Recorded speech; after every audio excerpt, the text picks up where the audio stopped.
Munroe Bergdorf. Hello, my name is Shar Jossell. I'm with GLAAD today. I'm Huh? so excited to have a chance to chat with you. We actually met years ago. I know you won't remember this, but No, we I met. thought you looked familiar. Where was it? So we did a video for another company, but it here in LA, and it was like the top like most Googled things. Like you were paired with someone and I was paired with someone, but we filmed in the same In vicinity New all day. York. No, it was here in Los Angeles. It was like Oh, in really? Oh, 2017. yes. Yes, yes, yes. Yeah. Yeah, yeah, But yeah, yeah. nevertheless, let's talk all things love and rage. I'm just going to start from the top. Walk us through what inspired the title. I know it's kind of answered, well, it is answered in the film, which I saw last night, but I want you to tell our viewers what inspired the title Love and Rage Munroe Bergdorf. So the title Love and Rage, I mean, firstly, it's the tagline of London Trans Pride. Um, but it's also used throughout history by a number of activists and organizations in the two key components which are pivotal and in really incremental in progress. So, love and the rage that's needed, rage and anger can be such an important mobilization tool, but it can't be sustained without love. And love Yeah, is the whole point. And I feel like throughout the whole documentary, love just keeps coming up. Love of self, love of community, love of family and chosen family, love of the world that we all live in and share. yeah, And then the rage that we're having that taken away from us. We're having our identities policed and taken away from us. We're having our loved ones taken away from us. We're being divided and disenfranchised from each other as human beings. So I think it really is the two takeaway topics of the documentary, the love yeah. that's needed and also the rage that's needed too. For sure, for sure. Speaking to that point, I'm curious to know what has the reception been like in the UK versus the United States, given everything that's taking place politically and culturally. And I mean, you even speak to this in the documentary, how there's been a dramatic shift, even within the last 6, 7, 8 years, in the Mm. cultural conversation, the cultural cachet around specifically trans people. The reaction to the film. Yeah, like in the United States versus the United Kingdom. Well, the with the premiere, we haven't really had that much feedback yet because it hasn't happened yet. But with Okay. the London premiere, the reaction's been it's such a like kind of mixed bag. Also, so much positivity, but things that I would never necessarily think about because it's my story. I've been so focused on like it feels like a series of home videos for me, and people have picked up on things that I hadn't necessarily thought about, and Mm, I think that that's the most incredible thing is that we all do things within advocacy or activism that we don't really know is going to help somebody. And yeah, I think there's a scene where I'm signing my book towards the end of the film, and someone picked up on a conversation that I have with a trans elder, and they were saying to me that it's not just trans youth that you're helping or your contemporaries or your peers, it's like it's trans elders as well who haven't had the opportunity yeah, to live the life that you're living. And I wouldn't have the life that I have now or understand myself in the way that I do if I hadn't had relationships with trans elders and correct. Yeah, had trans elders to show me the way to like take me down a peg or two, or to like give me advice in like relationships or like life yeah, advice, and my chosen family as well. yeah. So yeah, it's been a really it's been a really eye-opening experience, and it's so great because there's moments that I was like, I really feel like this is going to connect with people. And then it's Mm-hmm. sometimes the smaller things that you hadn't even thought of that have really, Mm-hmm. opened people's eyes or got people thinking. So yeah, it's been great. The positivity has been great, especially from other dolls, which is, Yeah. I went into this experience saying to myself, if this doesn't land with the dolls, then it doesn't mean anything because, we can we can do things for heterosexual people, for cisgender people to Yeah. understand us, but I wanted to make something that is going to improve the lives of trans people, to um, provide visibility and Mm-hmm. representation for us in a way that hasn't been done before. It's not very Yeah. often that Black trans people get to show their lives and tell their stories whilst we're Hmm. alive. So Hmm. it was an opportunity of a lifetime, and I really hope that it lands, especially with other Black trans women. And to hear it that it is in the UK makes me excited about how it's going to be received in America. Yes, I can't wait for everyone to get a chance to view and see what I view and saw. You mentioned your book. As you in this documentary, you are signing copies of your book. It's titled Transitional, right? Yes, Transitional was the first one. I just released another one called Talk to Me this year, but Okay. Transitional came out in 2023. So we filmed the documentary over 4 years. So Wow. it's captured a lot. But yeah, that was So Transitional. so with this project, talk to me about the differences, the nuances that went into doing a documentary versus penning a memoir. Because I mean, you're extremely vulnerable and transparent in this documentary. You really show your highs and your lows, but it's reflective of the memoir. It's kind of like a companion piece. But what were the differences in the ways in which you approached each project? Oh, it's difficult because they really ran alongside. And Okay. in Transitional is a memoir, but a lot of what I'm talking about in the book, I'm also explaining on camera. So Mm, it's almost like the film and the book are two in the same, but almost like different ways of reliving those moments. I feel like, yeah.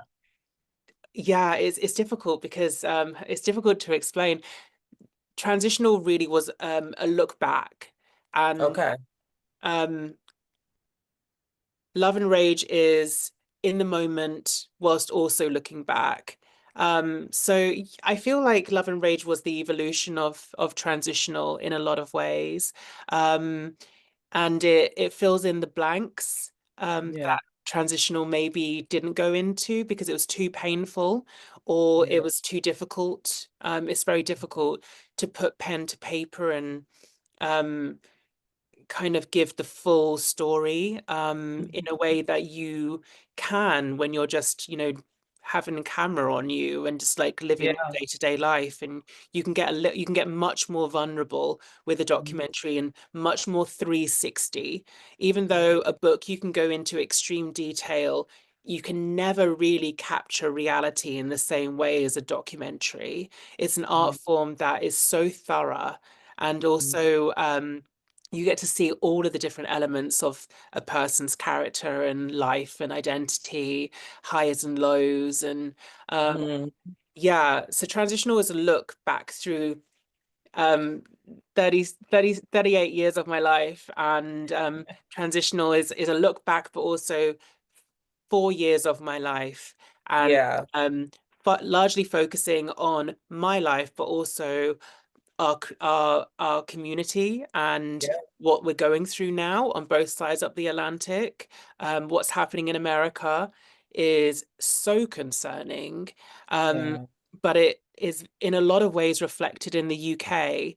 In some ways, we're further down the line than you guys. Yes. In Yeah. some ways, or much further down the line than us too. But Hmm. things like passport banning, things like assaults on healthcare, um, Hmm. assaults on our privacy, uh, Yes. attacks in the media, um, Hmm. the crossover of religion impacting politics, impacting Hmm. us. Um, there's so many shared experiences that we have, and we're going to need each other to get through this. It's not just something that we fight within our own borders. We are everywhere on Yeah. every single continent, in every single country, and we're going to have to fight for each other in a way that we probably haven't seen before.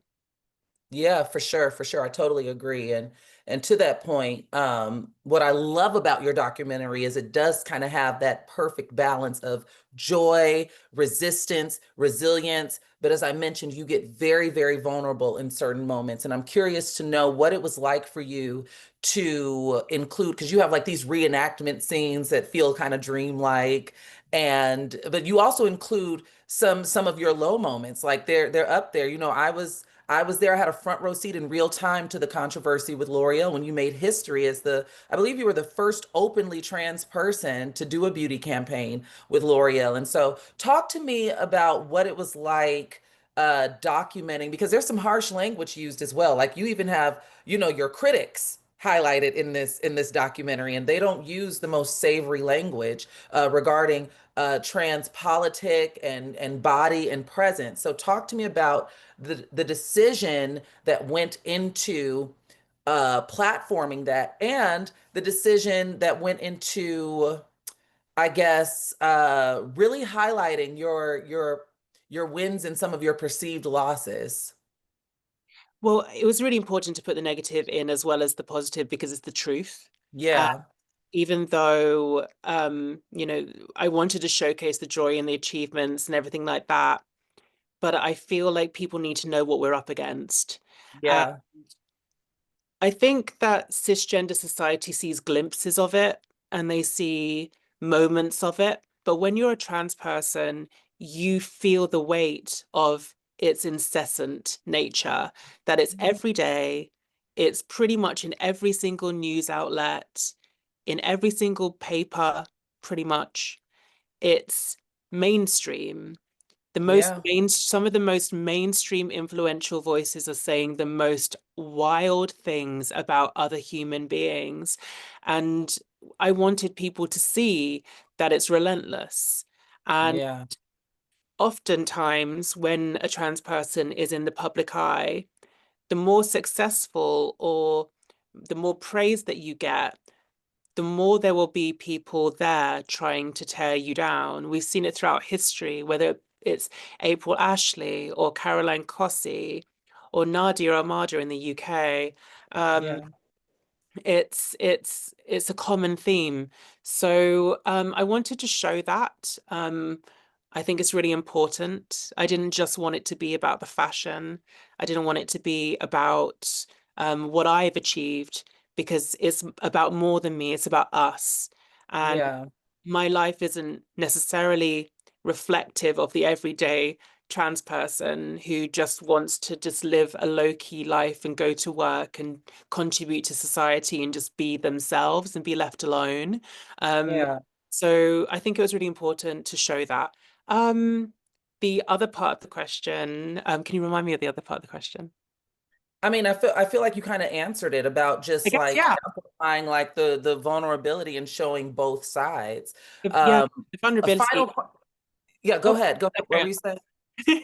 I think the vulnerability aspect, it took a lot of trust. I feel Yeah. like I really trusted my director. Olivia Cappuccini is incredible. And also Dee Ryder, my producer, she's also a trans woman. So I Yeah, never great, at any great. point felt like Universal didn't get it.